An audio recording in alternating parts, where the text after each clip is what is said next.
सभी को जय सिया राम। रामचरितमानस बालकांड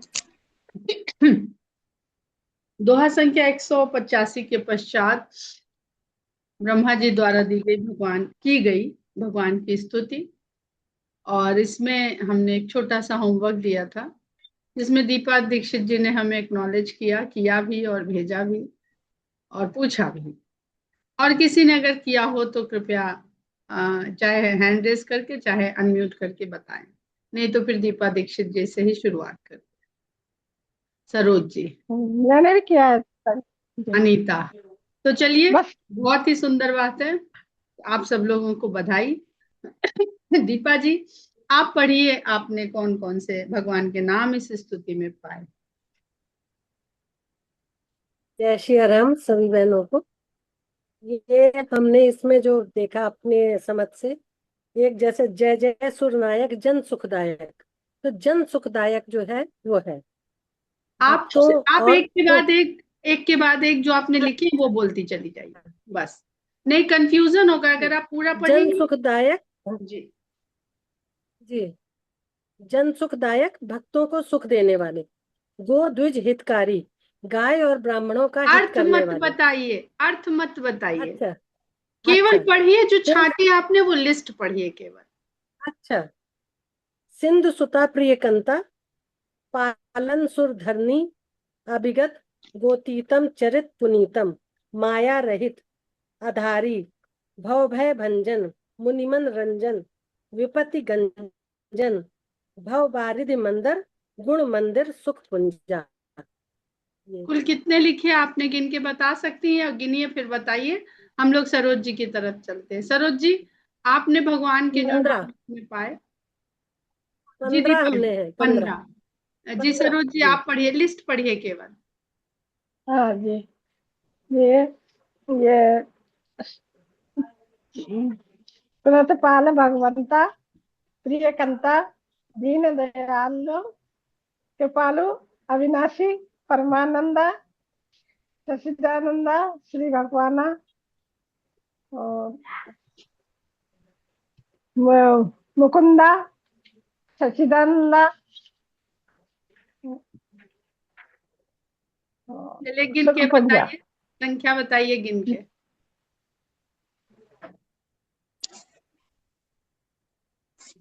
8, 8। अनीता आप पढ़िए।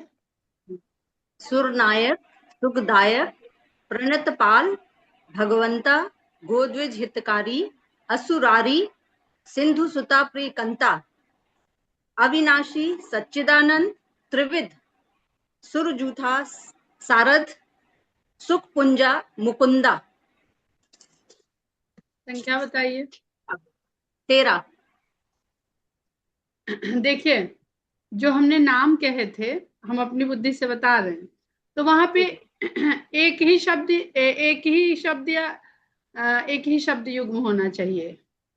जैसे आप लोगों ने गोद्विज हितकारी, तो इसमें हमें 3 शब्द कहने पड़ रहे हैं। वैसे तो पूरी स्तुति में ही भगवान है। और ऐसा बिल्कुल सिद्ध है कि मानस के जितने भी पुल्लिंग शब्द हैं वो भगवान राम है, और जितने स्त्रीलिंग शब्द हैं वो माता सीता है। ये लिखा है, विद्वानों ने इसको कहा है, लिखा है, स्थापित किया है। लेकिन इस स्तुति में भगवान का नाम या जो विशेषण जिसको कहते ही हमें लगे कि ये भगवान राम के लिए कहा गया है, तो कुछ आप लोगों ने, हम गलत नहीं कहेंगे, लेकिन वो जो जो होमवर्क था उसकी सीमा से कहीं वो हट रहे हैं।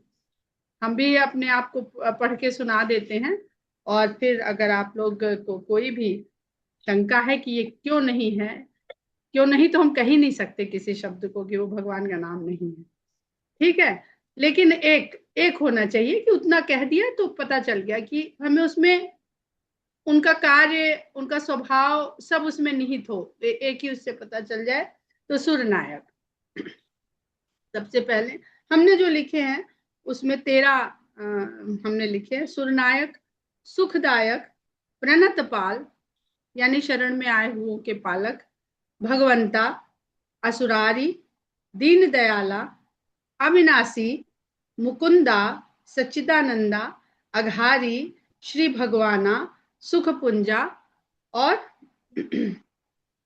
हाँ 12 हुए। श्री भगवाना हमने 2 बार लिख दिया, तो 12 नाम हमने छांटे हैं।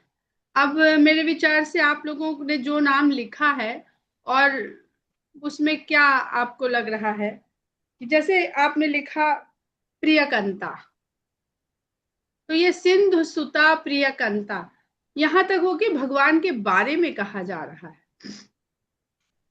प्रियकंता से नहीं, कुछ भी स्पष्ट नहीं, हमें पूरा सिंधु सुता प्रियकंता। भगवान हितकारी हैं तो हम हितकारी कह सकते हैं, हितकारी हम कह सकते हैं, हितकारी भगवान का नाम है।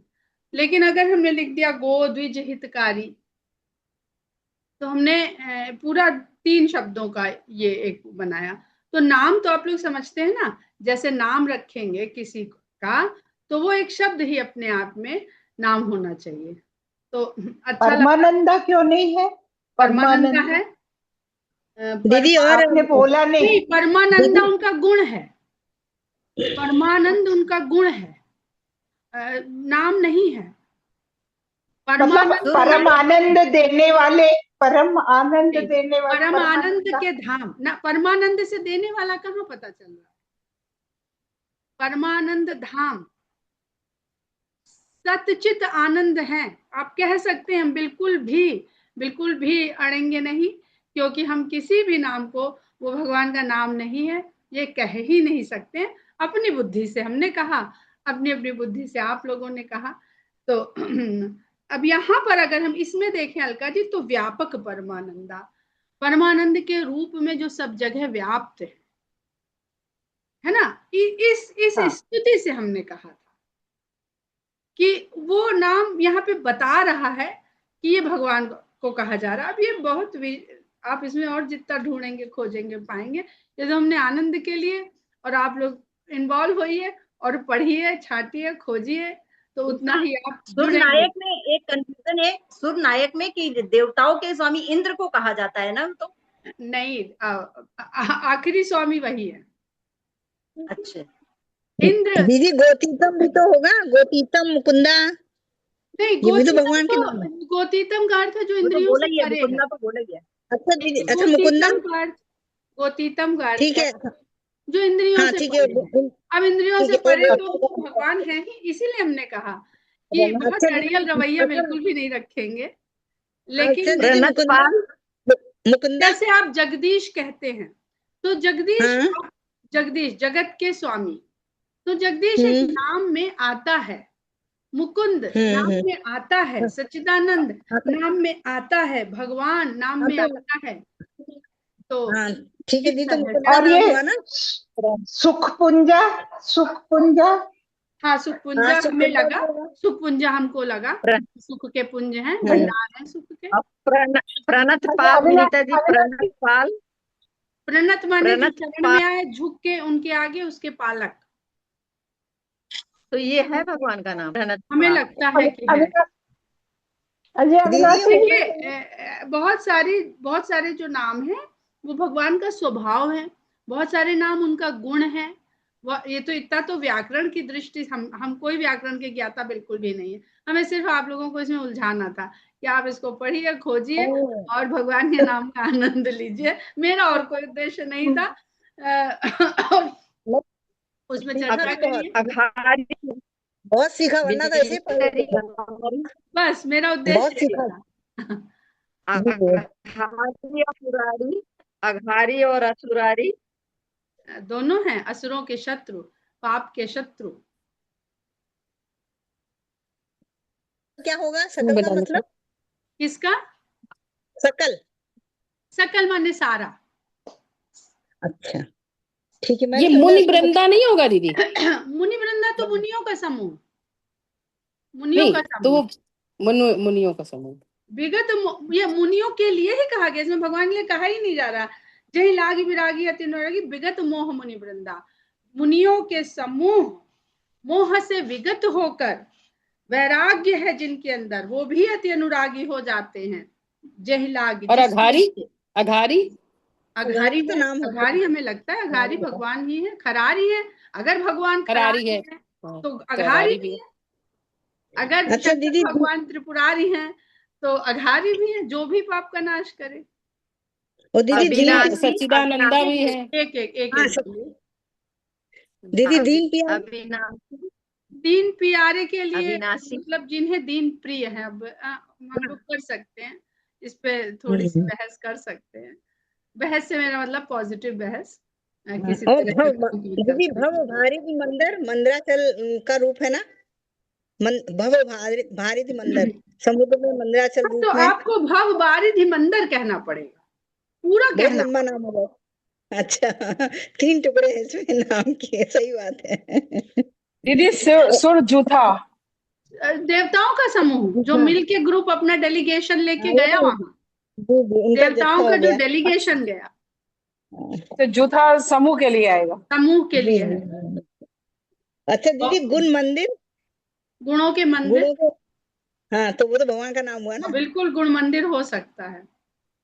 और जी अगर आप रख लेंगे किसी बच्चे का नाम गुण मंदिर तो आप रख सकते हैं, अपनी अपनी रुचि और अविनाश अपनी। कह सकते हैं, अविनाशी अविनाशी अविनाशी तो है ही, अविनाश तो नाम रखते ही हैं, अविनाश और अविनाशी, जो जिसका नाश ना हो। और अब उसी में अवधि में उसको अविनाशी कह दिया। आप अविनाशी हैं, आपका कभी नाश नहीं होता। हम्म, तो आगे बढ़े, आनंद आया तो बताइए। जी बहुत आया।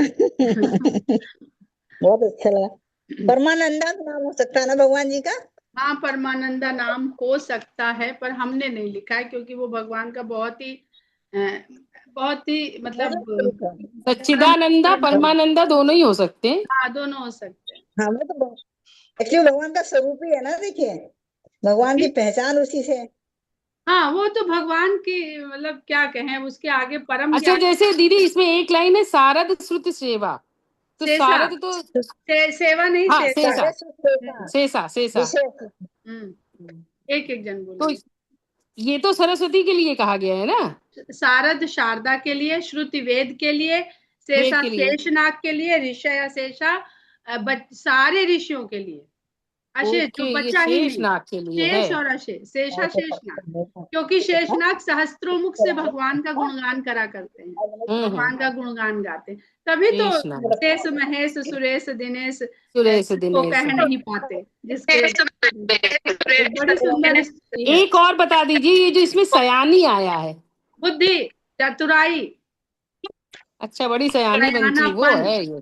भाववाचक संज्ञा, सयानापन, अच्छा बड़ी सयानी। बुद्धि की निपुणता, बुद्धि की चतुराई। नहीं ये तो कहा जाता है ना कि ये तो नॉर्मल भाषा में बड़ी सयानी है। तो यहाँ संज्ञा की तरह से, एक मिनट, यहाँ संज्ञा की तरह से नहीं, जब शंकर भगवान पार्वती से कहते हैं सयानी। म्यूट करिए वीणा पानी जी।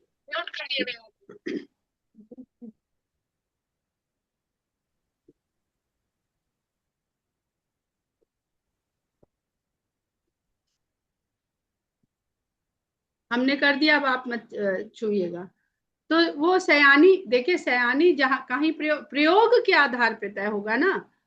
जहां सयानी अगर किसी को एड्रेस किया जा रहा है तो वो सयानी, बड़ी सयानी है, या हे सयानी सुनो, यानी ये समझदार सुनो। आ गया।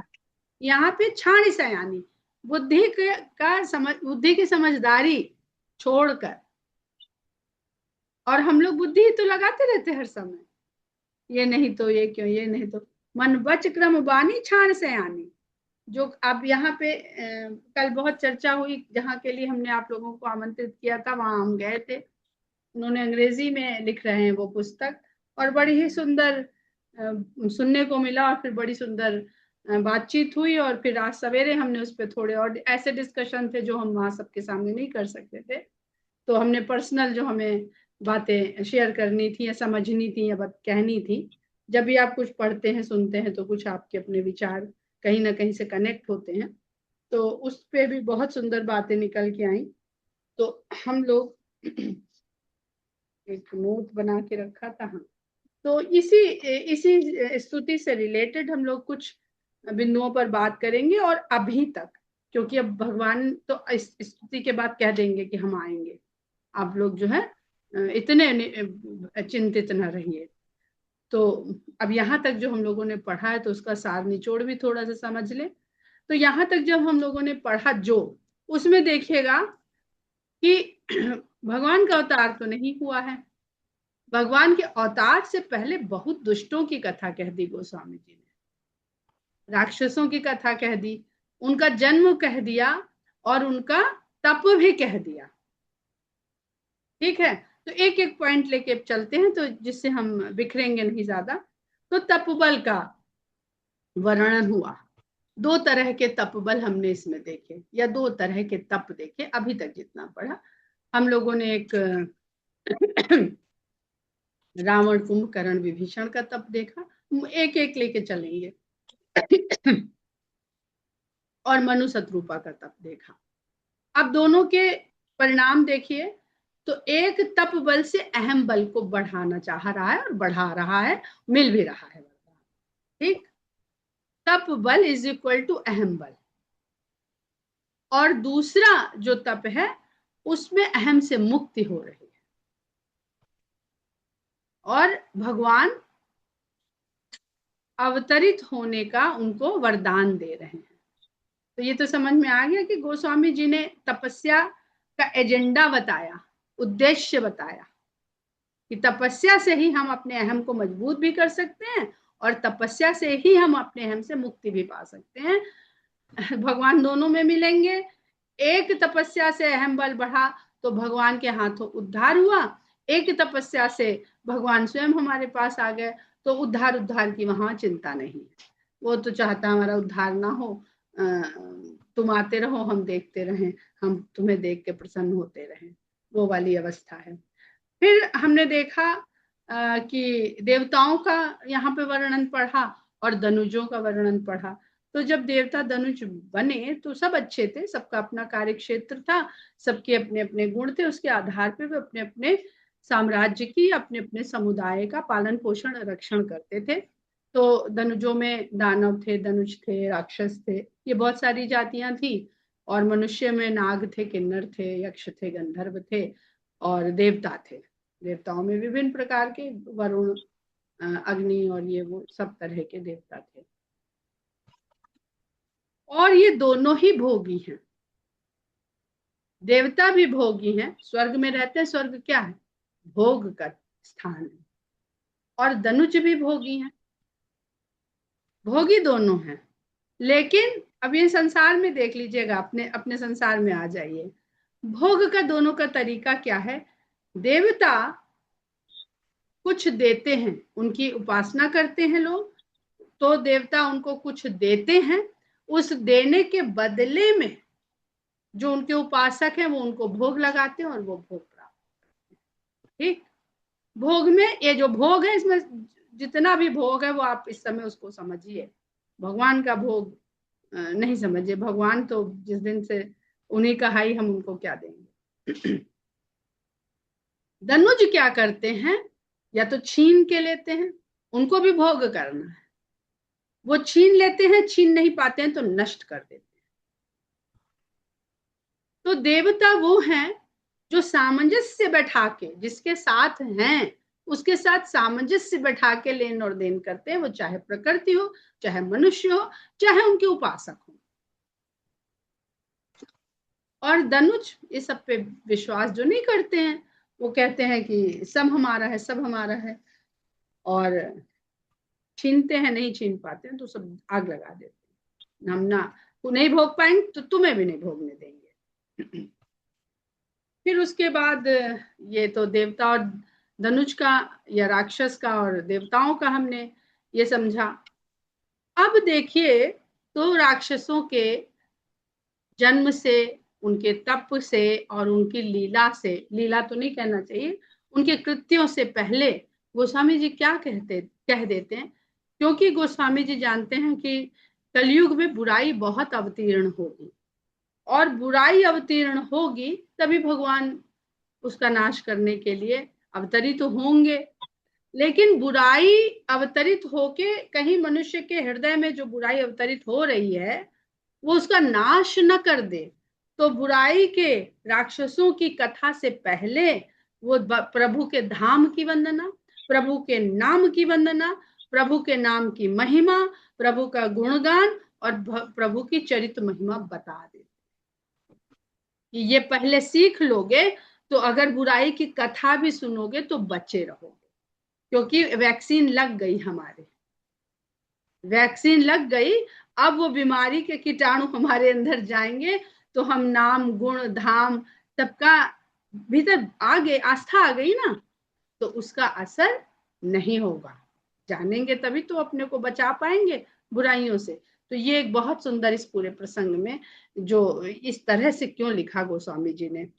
फिर दूसरी चीज है कि तप के साथ साथ, हाँ, और अवतार के हेतु में उन्होंने जो कथाएं लिखी, हिरण्याकश्यप, हिरण्याक्ष, नारद, मनु, शत्रुपा, प्रताप भानु, रावण का जन्म, और इन सभी लोगों ने कुछ तपस्या करी, उस तपस्या से कुछ ऐश्वर्य प्राप्त किया, और उस ऐश्वर्य से उन्होंने फिर अत्याचार किया। नारद जी को छोड़ दीजिए क्योंकि वो भक्त हैं, भगवान ने इससे पहले कि वो उसी श्रेणी को प्राप्त हो जाए, उन्होंने, भगवान ने उनको बचा लिया। तो ये कथाएं जो अवतार के हेतु बने, तो ये सब बुराई अगर हमारे जीवन में हमारे भीतर हैं तो किस प्रकार हम इनसे मुक्ति पा सकते हैं, उसके लिए नाम धाम गुणगान और भगवान की चरित्र महिमा लीला जो भी हम कहें, जो हमें भाता है हम वो करें। दूसरी चीज है कि तप का जो सबसे श्रेष्ठ चरण है, जो उद्देश्य है, वो है शरणागति। क्योंकि अभी हमने पढ़ा कि तप करने से, तप बल से अहम बल बढ़ रहा है, और ये जो हम लोगों ने स्तुति पढ़ी ये पूरी तरह से शरणागति भाव की है। शरणागति भाव में व्यक्ति जानना नहीं चाहता है। कल भी परसों भी सबने पूछा इसका अर्थ क्या है, तो ये ज्योतिषी है तो ये कौन सा सूर्य है, तो कौन सा बृहस्पति है, तो शुक्र है, तो क्यों है। तो अब बताइए कि जब हम मोबाइल खरीदने जाते हैं तो हम मोबाइल में उसकी तकनीक कितना जानते समझते हैं। हम अपनी जेब देखते हैं और जो हमारी जरूरत को पूरा करता है वो बताता है, हम मान लेते, इसे कहते हैं विश्वास। यही है कि मरम न जाने कोई, वो समझाने, आप कहेंगे, वो खुद ही कहेगा अरे इसका तो हम समझाते, आप कहेंगे भैया हमें नहीं जानना, हमको समझ में नहीं आएगा जो तुम बता रहे हो। एक एक चीज वो बताने लगेगा, सारी टेक्नोलॉजी, तो आप ही कह देंगे हमें नहीं जानना, अरे लाओ पैसा लो, मोबाइल दो, हम चलते, चलाना कैसे बस ये सिखा दो। ये विश्वास है, और यही अंधविश्वास भी है। यही अंधविश्वास है। अंधविश्वास क्या, हमने जाने बिना विश्वास किया। लेकिन भगवान के नाम में, भगवान की स्तुति में, भगवान के नाम जप में हम कहते हैं हमें पहले बताओ, तब हम मानेंगे करेंगे, तो वहीं से सब खत्म हो जाता है। इसीलिए गोस्वामी जी शुद्धा विश्वास रूपणो, जो आपके मानस में इंडेक्स है ना, जहाँ पे विषय लिखे हुए सारे क्रम सूची, उसको आप पढ़िएगा, आपको एक एक चरण समझ में आ जाएगा, एक एक चरण समझ में आएगा कि क्या गोस्वामी जी ने क्यों इस तरह से इन चीजों को लिखा है। आप लोग खुद पढ़िएगा, अभी जब हम बात करने लगेंगे तो बहुत लंबी बात हो जाएगी।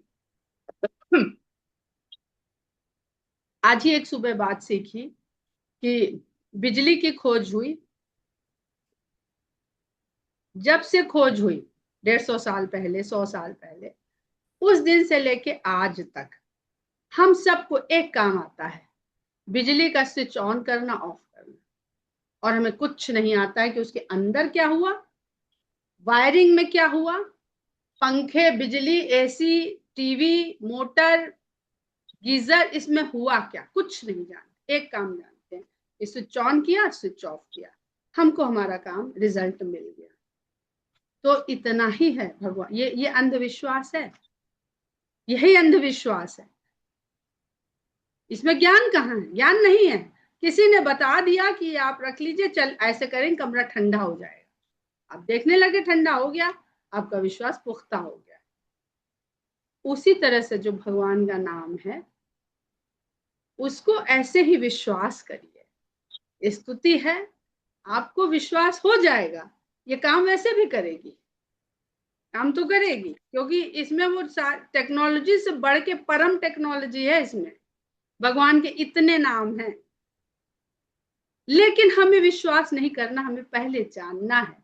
तो एक जिंदगी तो हमें 4-6 साल देने पड़ जाएंगे, तब हमें पता चल पाएगा। जो हम जैसे कहते हैं ना अज्ञानी औसत बुद्धि वाले हैं कि एसी काम कैसे करता है, तो 4-5 साल की गर्मी झेल लें और तब खरीदें एसी, तब उसकी ठंडक का मजा ले लें।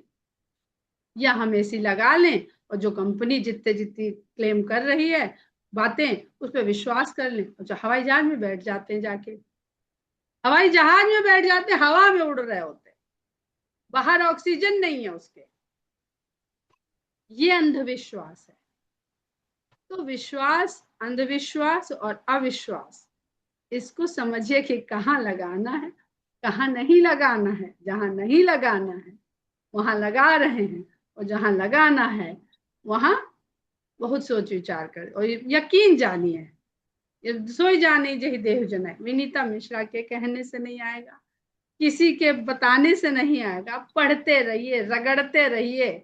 जिस दिन प्रभु चाहेंगे आपको सब धीरे धीरे बता देंगे, सब जान जाएंगे, क्योंकि अपने बारे में वही बता सकते, कोई दूसरा बता ही नहीं सकता है। तो ये आज का जो मेरा मन था आप लोगों से बातचीत करने का, वो हमने कर लिया। अब आप लोग जो भी कहना सुनना चाहते हैं तो क्या सुन सकते हैं।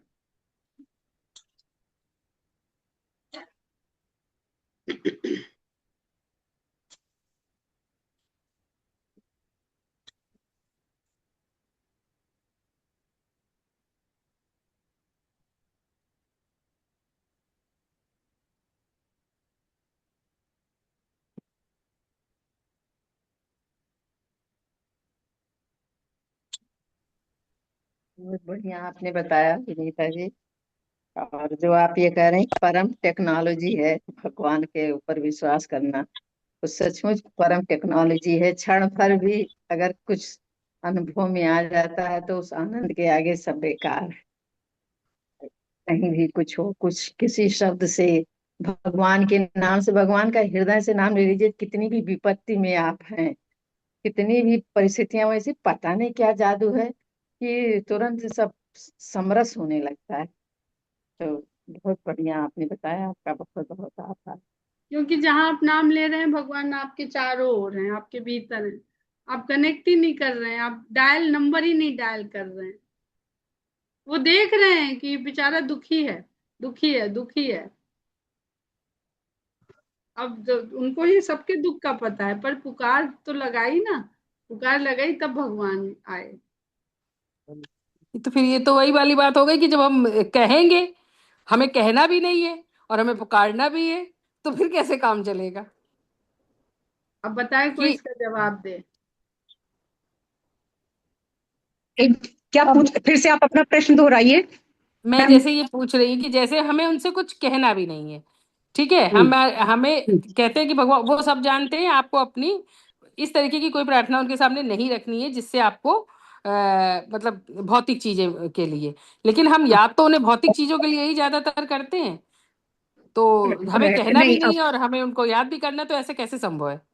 जैसे अभी तो जैसे हमारा थोड़ा छूटा है, लेकिन एक बात जो कल से घूम रही थी वो हम अपने रेफरेंस में उसको हटाई। आपकी बात का शायद ये समझ में हमें आ रहा है कि जैसे कि आप सब, जैसे उदाहरण लीजिए, हम लोग माता पिता हैं हमारे, तो उनसे भौतिक मांग भी करते हैं, लेकिन हमारे पालन पोषण किस स्तर से हो, क्या हमें पढ़ाया जाए, उसमें कुछ अपनी विषय, लेकिन वो उनको मालूम होता है कि हमारा बच्चा इस लायक है। माता पिता पे हम लोग विश्वास करते हैं ना, ज्यादातर लोग, है ना, ज्यादातर लोग एक उम्र तक तो बिल्कुल करते हैं। इसके बाद आ जाइए दूसरा एक रिश्ता जो बनता है, और सब छोड़ दीजिए, पति से। पति को कम जानते हैं, लेकिन जब एक बार शादी हो जाती है तो आज छोड़, कुछ तो ऑटोमेटिक हम लोग मान लेते हैं ना वो उस समय उनके ऊपर, जिसके बारे में हम लोग कुछ नहीं जानते। इसके बाद दो रिश्ते हम लोग बस ये देखते हैं।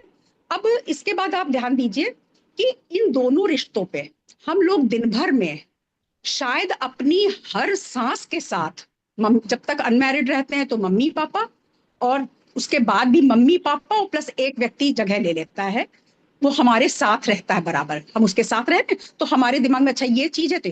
लेकिन हमें ऐसा लगता है कि 24 घंटे में एक क्षण हम अपने से बता रहे हैं, कभी ऐसा होता है कि हम लोग सिर्फ अंदर की तरफ ध्यान दे रहे हो कि ये हो क्या रहा है, उसको वो ईश्वर ना भी समझने की कोशिश करें, ईश्वर बिल्कुल ना समझे, लेकिन अगर हम लोग एक क्षण, फिर उससे 2 क्षण, फिर 5 मिनट सिर्फ सांस लें, तो हम लोग को एक तभी जादू दिखाई देगा कि ये जा कैसे रही है अंदर और ये निकल कैसे रही है।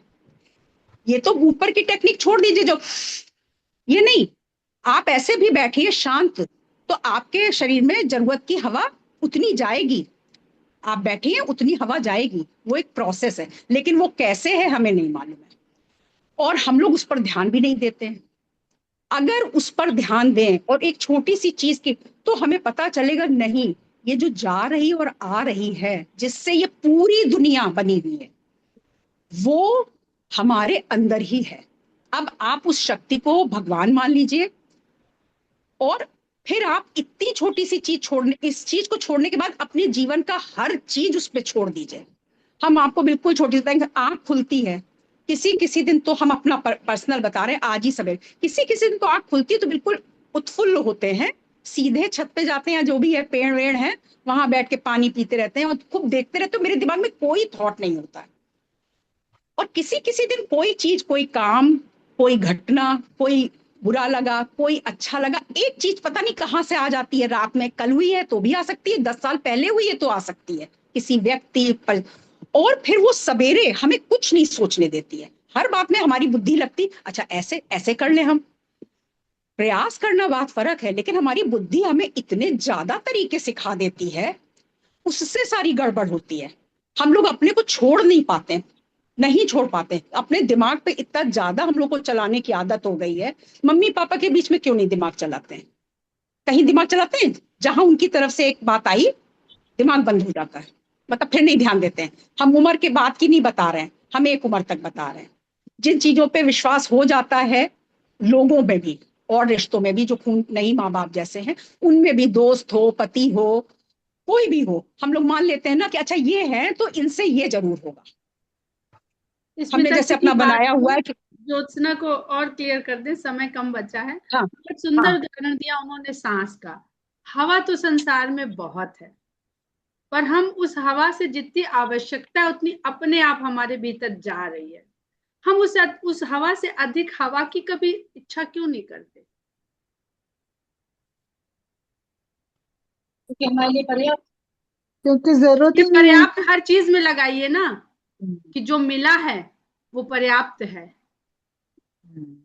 परेशानी तब होती है जब वो, हम सबके लिए, हम अपने लिए भी कह रहे हैं, जब हमें वो पर्याप्त नहीं लगता, हमें वो ऑक्सीजन जितनी दुनिया में है उसमें से हमें और चाहिए, और चाहिए। ऑक्सीजन को एक बहुत संग्रह की भावना मन में बना आती है, मटेरियल में। दूसरी चीज, बहुत सुंदर उदाहरण दिया स्मिता जी ने, तो वैसे ही हर चीज को मानिए, धन, सुख, संतोष, सुविधाएं, रिश्तों के सुख, उतने को ही पर्याप्त मानिए ना। वो क्यों ज्यादा खींचना चाहते हैं? और खींचना चाहते हैं तो भगवान जान रहे, भगवान दे, हवा ज्यादा है, भगवान ज्यादा दे थोड़ी देंगे, मर जाएंगे, ज्यादा जानते, भर देंगे इसके भीतर ऑक्सीजन। तो दूसरी चीज, जो तकनीक की बात कही, अभी आज हम लोग कर रहे बहुत, पहले तो पत्राचार भी नहीं था, एक हरकारा भेजा जाता था, वो बता के आता था। हमने जैसे जैसे डेवलप किया तो हमारी चीजें, मैसेज में तेजी आई। आज हमने इधर मैसेज किया या वो किया वीडियो कॉल और सब कुछ देख लिया, तो क्या हमने अध्यात्म की तकनीकों को इतना विकसित किया कि बिना मांगे वो सुन ले? उसके पास तकनीक है, हमने उस तकनीक को डेवलप किया जो ऋषि मुनियों ने किया था, जो नारद ने किया था, जो हनुमान ने किया था। उससे तो सारी, उसने भी हमें सारे टूल के साथ भेजा है। बिल्कुल।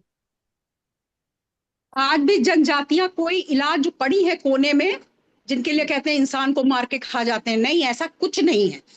वो जानवर मारते, इंसान अगर पहुंच गया धोखे से अभी भी, और हम लोग क्या लगा है, उनका उत्थान करने में लगे हुए हैं कि नहीं नहीं नहीं, वो अपने जगह पे बिल्कुल इको फ्रेंडली है, दे डोंट नीड अस। और हमें तो कभी कभी विनीता जी लगने लगा है कि ये जो दिमाग है ना, जिसको हम लोग सोचते हैं बहुत फर्स्ट क्लास थे, बहुत अच्छा था, सुन लेते हैं, पढ़ लेते हैं, हमें इससे चिढ़ हो गई है।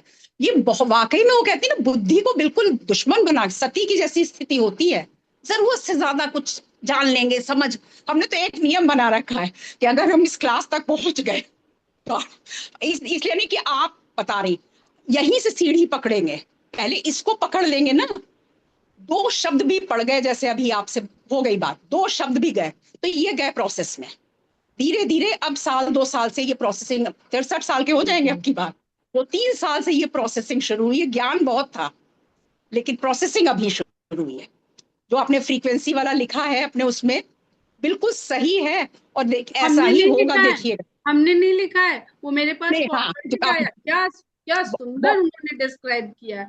और एक और आप चीज, अब हम हाँ, लोग जूम आप पे बताइए। बैठे हैं, ठीक है, कितने लोग जानते हैं जूम? हम नहीं जानते जूम कैसे काम कर रहा है। कैसे हम काम बस करता इतना है। जानते हैं कि हम जुड़ते हैं, आप सब लोग आ जाते हैं, हम खोलते हैं, हम लोग सुनते हैं। यही है, बस। इतनी सी कहानी है बस। जूम की और जगह राम एआई, कर लो। और कलयुग में जो अवतार होगा वो ऐसे ही राम होंगे, एआई वाले ही राम होंगे। हम लोग समझ ही नहीं पाएंगे कि ये कैसे कर रहे हैं काम, इतना हम लोग के दिमाग से फर्क आज भी कर रहे हैं, वो आज भी कर रहे हैं।